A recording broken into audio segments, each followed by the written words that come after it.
For today's video guys, magluluto po tayo ng ginisang gulay. Ayan po ang ating mga sangkap. Parang pakbet lang din po, kaya lang po ay igigisa lang po natin. Hiwain na po natin ang bawang, pinuhin po natin.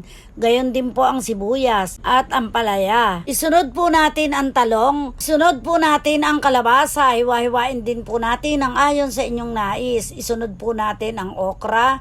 Hiwain din po natin, gayon din ang sitaw. Ayan, nahiwa na po natin lahat ang ating mga sangkap. Sunod po ay palambutin na po natin ang karneng panahog. Halu-haluin po natin hanggang sa ito po ay matuyo. At ito po ay ating piripirituhin ng konti. Ilagay na po natin ang bawang. Halu-haluin po natin ang bawang hanggang sa ito po ay pumula. At pagkatapos po ay sunod po natin ang sibuyas. Halu-haluin na po natin at pag mapula na po ay ilagay na po natin ang kalabasa. Haluin po natin muli at maya-maya po ay ilagay na po natin ang sitaw. Halu-haluin po natin uli at nang ito ay maluto kasabay ng kalabasa. At maya-maya po ilagay naman natin ang okra.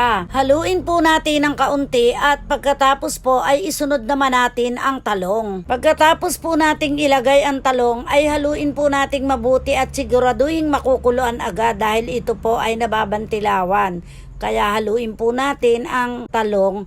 At pagkatapos po, ang huling-huli po ay ang ating ampalaya. Halu-haluin po natin muli at pagkatapos po ay lagyan na natin ng timpla ayon po sa ating panlasa. At ang panghuli po ay ang sili. Ilagyan po natin ang ito po ay masarap dahil may anghang ng konti. Luto na po ang ating gulay. Kami pong mag-asawa ay mahilig sa gulay, kaya naman ito po ay swak sa aming panlasa. Tara guys, kain po tayo. Mahirap naman pong puro karne, kaya gulay muna tayo guys. Syempre, gulay is life. Thank you for watching. Follow for more.